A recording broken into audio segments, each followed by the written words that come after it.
2022년 8월 19일 LA 온누리 교회 새벽 예배입니다. 할렐루야. 오늘도 하루를 예배로 시작하시는 모든 분들 주님 이름으로 축복합니다. 다 같이 찬양으로 예배 가운데 나아가시겠습니다.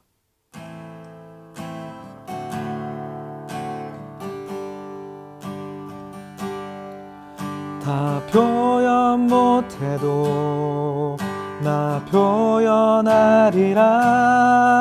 다 고백 못해도 나 고백하리라. 다 알 수 없어도 나 알아가리라.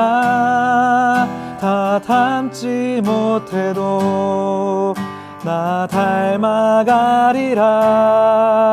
다 표현 못해도 다 표현 못해도 나 표현하리라.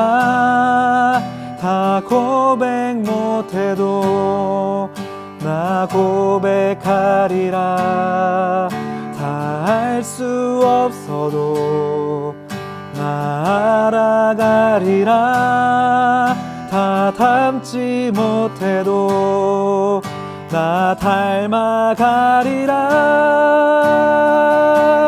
그 사랑 얼마나 아름다운지, 그 사랑 얼마나 날 부욕해 하는지, 그 사랑 얼마나 크고 놀라운지를, 그 사랑 얼마나 나를 감격하게 하는지. 다 표현 못해도 다 표현 못해도 나 표현하리라. 다 고백 못해도 나 고백하리라. 다 알 수 없어도 나 알아가리라. 다 닮지 못해도 나 닮아가리라. 그 사랑 얼마나 아름다운지, 그 사랑 얼마나 날 부욕해 하는지, 그 사랑 얼마나 크고 놀라운지를, 그 사랑 얼마나 나를 감격하게 하는지. 그 사랑 얼마나 아름다운지, 그 사랑 얼마나 날 부욕해 하는지, 그 사랑 얼마나 크고 놀라운지를, 그 사랑 얼마나 나를 감격하게 하는지. 아멘. 창세기 10장 1절부터 32절 말씀입니다. 노아의 아들인 셈, 함, 야벳의 족보는 이러합니다. 홍수 후 그들에게 아들들이 태어났습니다.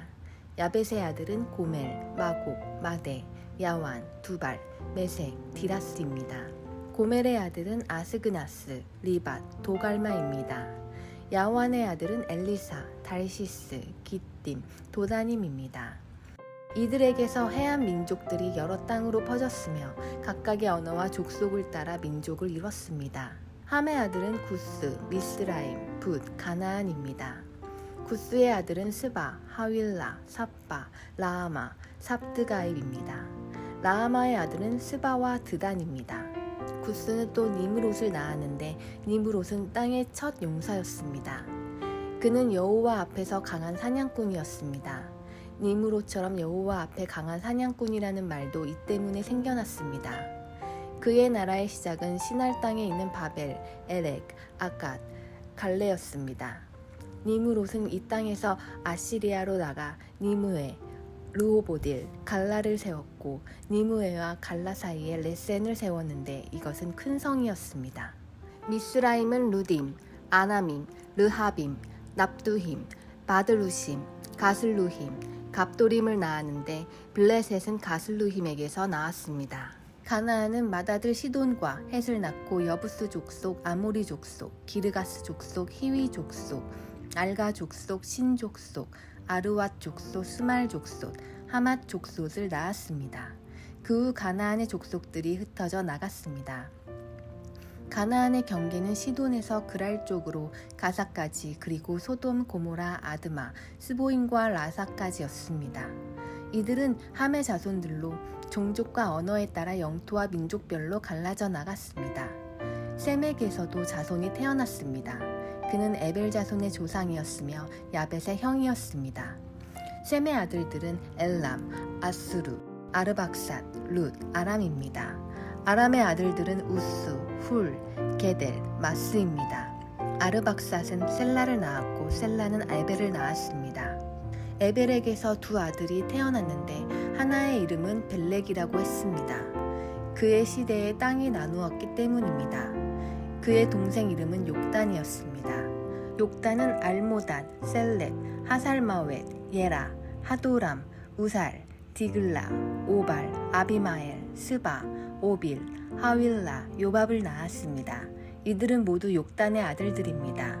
그들이 살던 지역은 메사에서부터 스바를 가로지르는 동쪽 산간지대까지였습니다. 이들이 종족과 언어와 영토와 나라에 따라 나뉜 셈의 자손들입니다. 이들은 족보와 민족에 따른 노아 자손의 족속들입니다. 이들로부터 홍수 이후에 민족들이 땅 위에 퍼져나갔습니다. 할렐루야. 8월 19일 금요일 아침입니다. 이번 한 주간도 하나님의 은혜가 우리와 함께 하셨는데요. 금요일 잘 마무리하시고 또 복된 주일 맞이하시기를 예수님 이름으로 축복합니다. 저는 성주 이씨 문열공파 24대 손입니다. 가끔씩 같은 성씨를 가진 분들을 만나면 어디이시냐고 이렇게 물으시기도 합니다. 성주 이가입니다 이렇게 표현하기도 하는데요. 희성이라고 그렇게 말씀하시더라고요. 이씨가 많으면 대부분 전주, 경주 이렇게 되는데 성주라 그러니까 잘 모르시더라고요. 그래서 어린 시절에 큰 집에 가면 족보를 가끔씩 보게 되는데 제 이름이 어디에 있는지 찾아보곤 했던 그런 기억이 있습니다. 족보 이야기가 나오는 것은 바로 창세기에 10개의 족보가 있기 때문입니다. 특별히 성경은 족보를 톨레도시라는 단어로 창세기에서 쓰고 있는데요. 이것이 이제 10번 등장하면서 창세기 1장부터 50장을 11등분을 나누고 있는 것이죠. 우리가 창세기를 계속 큐티해 오면서 벌써 창세기 2장 4절에서 천지창조의 족보를 보았습니다. 두 번째가 4장 16절에서 24절에 가인의 후손의 족보가 등장했고, 그리고 셋의 후손 곧 아담의 족보가 5장 전체에 등장했습니다. 그리고 오늘 창세기에서 네 번째로 족보가 등장합니다. 바로 노아 후손의 족보입니다. 노아의 세 아들의 족보를 통해서 하나님이 세계 민족의 기원을 삼으신 귀한 내용을 오늘 살피면서 하나님의 은혜를 함께 나누겠습니다. 먼저 1절부터 5절까지 말씀 보시면 야벳의 후손들이 등장합니다. 1절부터 5절 함께 읽겠습니다. 시작. 노아의 아들인 셈, 함, 야벳의 족보는 이러합니다. 홍수 후 그들에게 아들들이 태어났습니다. 야벳의 아들은 고멜, 마곡, 마대, 야완, 두발, 메색, 디라스입니다. 고멜의 아들은 아스그나스, 리밧, 도갈마입니다. 야완의 아들은 엘리사, 달시스, 기띔, 도다님입니다. 이들에게서 해안 민족들이 여러 땅으로 퍼졌으며 각각의 언어와 족속을 따라 민족을 이뤘습니다. 아멘. 노아의 아들 셈, 함, 야벳 중에 먼저 야벳을 언급합니다. 야벳의 후손에는 그 집에는 7 아들이 있었는데 그 중에서 고멜과 야완을 쏙 빼서 고멜의 세 아들과 야완의 네 아들만 기록합니다. 성경은 언제나 이처럼 선택적으로 기록합니다. 성경은 세계에 있었던 모든 일들을 다 세세하게 기록하는 것이 아니죠. 역사는 역사적인 인물의 역사적인 사건만 기록한다는 대원칙이 있듯이 성경도 마찬가지입니다. 하나님이 말씀하고자 하시는 바를 따라서 선택적으로 기록하시죠. 그런 의미에서 고멜의 세 아들과 야완의 네 아들이 야벳의 후손 중에서 의미가 있다라고 이해하면 좋겠습니다. 이런 고멜의 자손은 누구인가? 바로 키메르인으로 흑해 연안 북쪽과 서쪽으로 퍼져나갑니다. 이 사람들이 이제 유럽의 각처에 퍼지면서 골이라는 족속, 나중에 프랑스가 되죠. 켈틱족, 영국 사람들이 됩니다. 갈라시아족, 스페인 사람들이 되고, 게르만족, 독일이 되죠. 웨일스족, 웨일스 사람이 되죠. 아일랜드인, 아일랜드 사람들이 됩니다. 그리고 야완의 자손들은 나중에 그리스 민족이 됩니다. 하나님은 노아를 통해서 이미 창세기 9장 27절에 야벳을 크게 일으키신다라고 축복하셨는데, 정말 말씀 그대로 이 야벳의 후손들이 오늘날 지중해를 중심으로 하는 세계적인 문화의 발전소라고 할 수 있는 유럽의 민족들로 커지게 된 것이죠. 이 지중해 중심의 문화, 정치, 군사, 기술, 이것이 바로 이 세계를 지금 떠받들고 있는 가장 중요한 축이 되어지지 않습니까? 그런가 하면 6절부터 20절까지를 보시면 함의 후손들이 등장하는데요. 먼저 6절과 7절 말씀 같이 읽겠습니다. 시작. 함의 아들은 구스, 미스라임, 붓, 가나안입니다. 구스의 아들은 스바, 하윌라, 삽다, 라마, 삽드가입니다. 라마의 아들은 스바와 드단입니다. 아멘. 자, 함의 이름은 뜨겁다 또는 검다라는 뜻을 갖고 있습니다. 이 함에게서는 구스와 미스라임과 붓과 가나안 4명의 아들들이 있었는데, 이 맏아들의 구스라는 이 이름은 성경에서는 이티오피아를 의미하지요. 이 구스에게는 6 아들이 있었는데 이들이 아프리카 땅에 정착합니다. 우리가 어제 말씀에도 보았지만 노아의 잘못을 둘째 아들이었던 함이 보고 형제들에게 고발하고 그 수치를 드러내었기 때문에 저주를 받아서 함의 족속이 흑인이 되었다, 이런 설이 있는데, 이것은 오히려 피부색에 따른 인종차별을 유발해낸 잘못된 성경 해석입니다. 여러분, 이디오피아 사람이라고 해서 다 흑인이 있는 게 아니라 아프리카 사람들 중에도 북부 아프리카에는 백인들이 있고 남쪽에도 백인들이 있지 않습니까? 그처럼 그런 함의 족속 중에 흑인이 나올 수 있으나 저주를 받은 흑인들은 끝까지 노예 생활해야 된다. 이것은 성경의 잘못된 해석이 되는 것이죠. 이제는 그렇게 성경을 해석하면 안 되는 시대인 것을 우리가 분명히 알아야 할 것입니다. 자, 그런데 이런 함의 후손 중에서 두드러지는 한 사람이 있었는데 바로 니므롯이라는 인물입니다. 8절에서 12절 같이 읽습니다. 시작. 구스는 또 니므롯을 낳았는데 니므롯은 땅의 첫 용사였습니다. 그는 여호와 앞에서 강한 사냥꾼이었습니다. 니므롯처럼 여호와 앞에 강한 사냥꾼이라는 말도 이 때문에 생겨났습니다.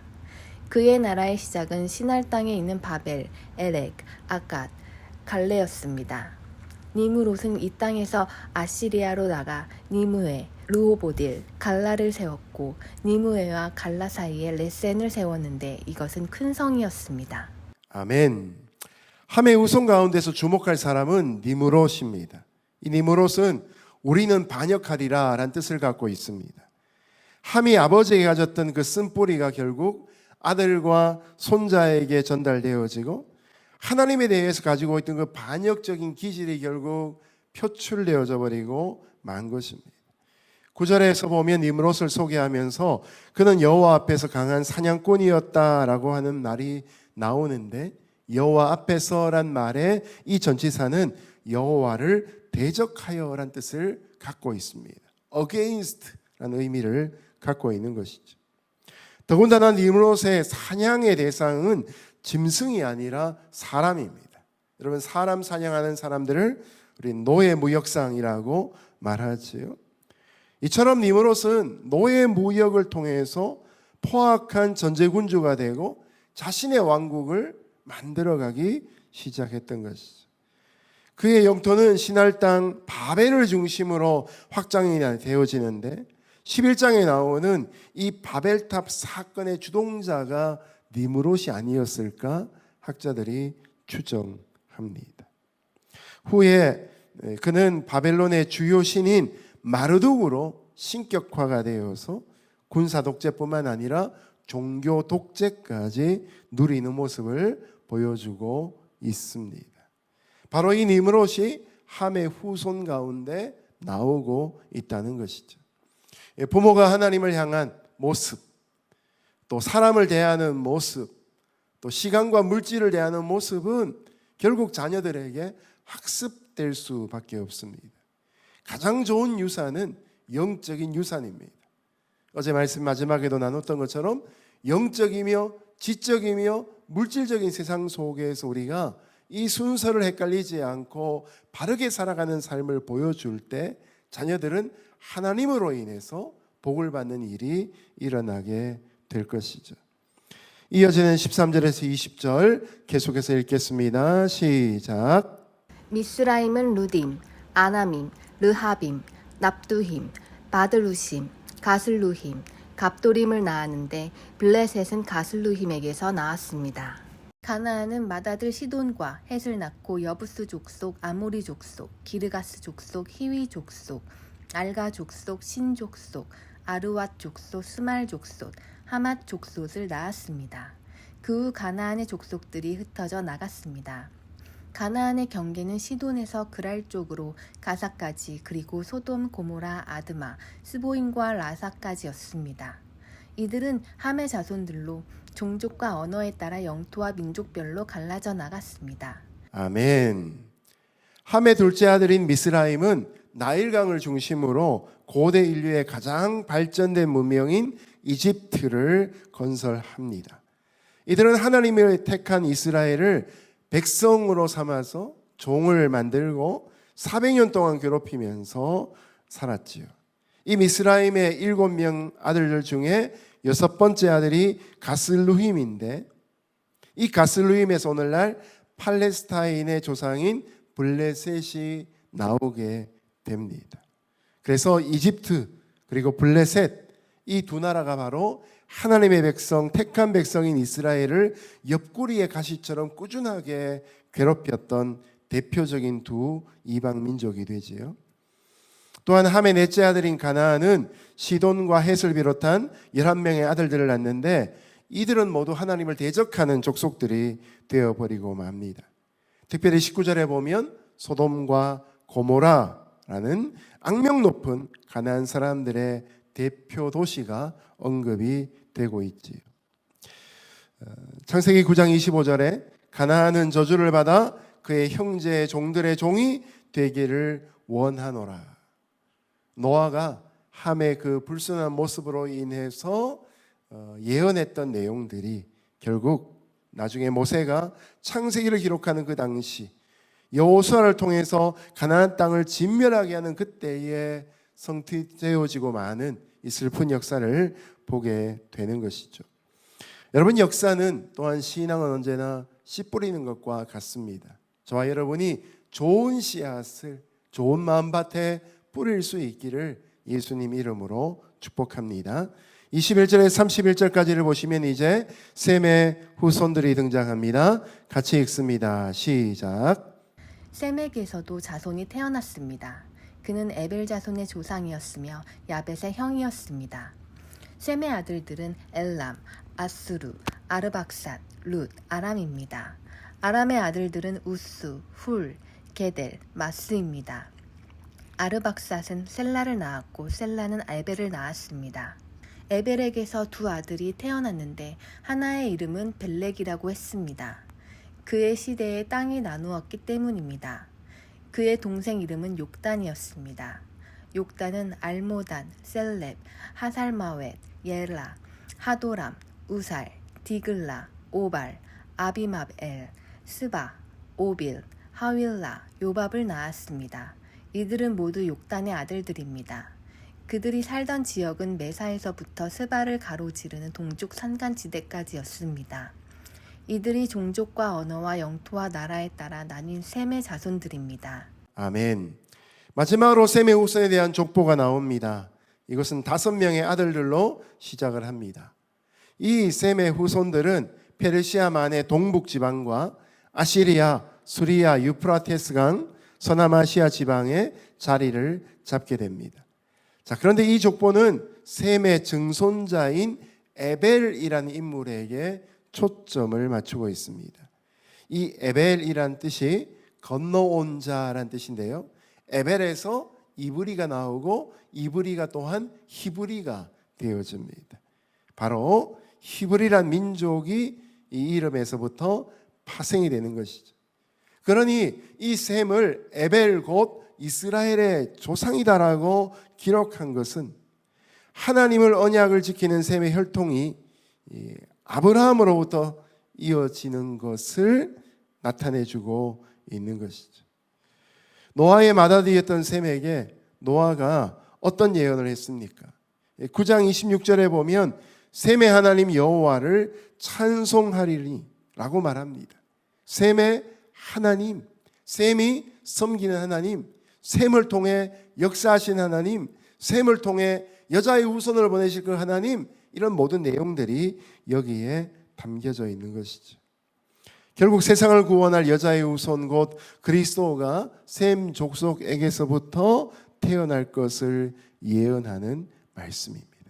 창세기 3장 15절에 예언된 그 원시 복음이 이 10장 족보 가운데도 등장하고 있지요.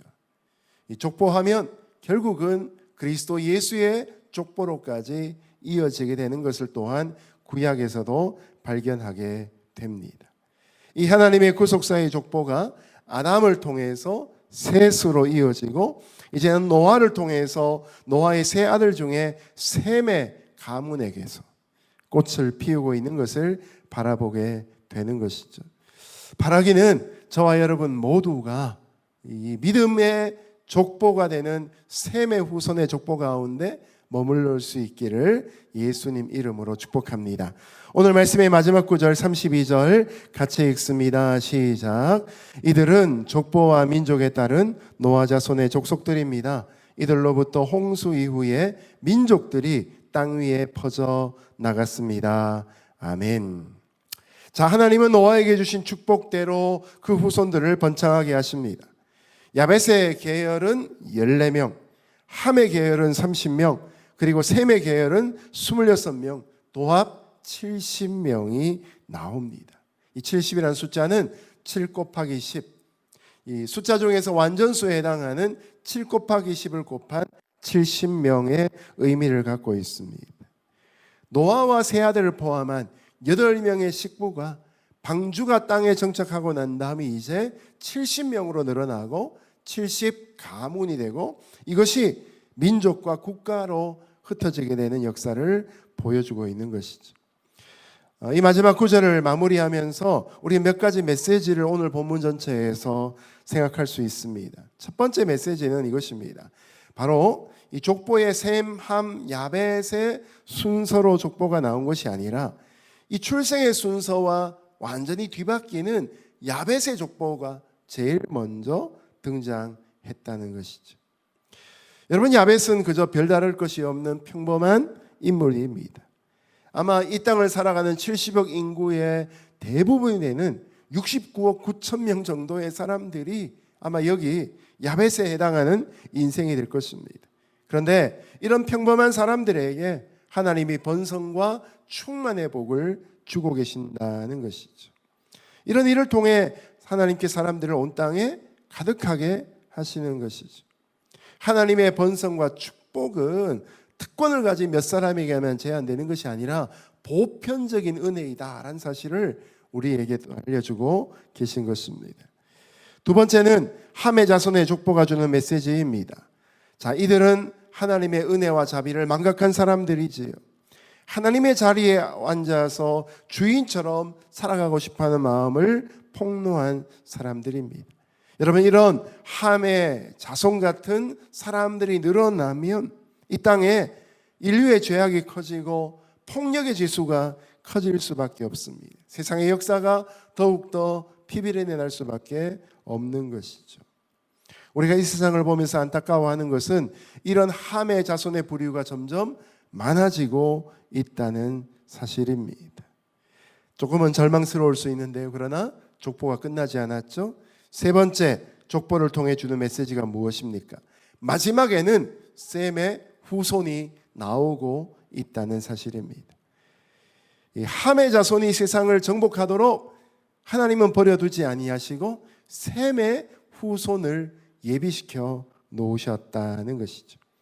비록 니므롯 같은 불안당이 하나님이 주시는 능력을 마치 자신의 것인 것처럼 사용한다 할지라도, 또 그렇게 사람들을 선동해 바벨탑을 세운다 할지라도 결국 하나님은 셈의 후손 중에서 에벨을 택하시고 아브라함을 택하시고 이스라엘 족속을 만드시고 그 속에서 예수 그리스도가 나오게 하신다는 것을 말씀하고 있습니다. 2000년 전 로마가 팍스 로마나를 외치면서 폭력으로 세상을 정복할 때 기독교는 그 역사의 이면 속에서 가장 폭발적인 성장을 이루었다는 사실을 우리는 잘 알고 있습니다. 세상의 죄악이 관영해가는 중에도 오늘도 하나님이 예비하신 바알에게 무릎 꿇지 않은 7,000명의 선지자가 있는 것처럼 오늘도 그런 저와 여러분이 예비되어진 하나님의 일꾼들이 될 수 있기를 예수님의 이름으로 축복합니다. 오늘도 하나님은 주님의 교회를 통해 이 구원 역사를 이루어 가시기를 예수님 이름으로 소망하시기를 주님 이름으로 축복합니다. 함께 기도하겠습니다. 하나님 아버지, 역사를 바라보면 여전히 어둡고 소망이 없어 보이는 듯합니다. 그러나 성경을 보면 하나님의 구원 역사는 결코 멈춘 적이 없음을 또한 깨닫습니다. 가장 어두운 시대라 할지라도 그 속에서 하나님의 일하심이 꿈틀거리며 약동하고 때로는 역동적이라는 사실을 깨달을 수 있게 하여 주시고, 족보 속에 등장하는 하나님 역사의 그 큰 지류가 하나님의 영광을 바라보는 우리의 눈에도 보일 수 있도록 역사하여 주옵소서. 오늘 하루도 그런 하나님의 능력으로 우리를 지켜주시기를 소원하오며 예수님 이름으로 기도합니다. 아멘.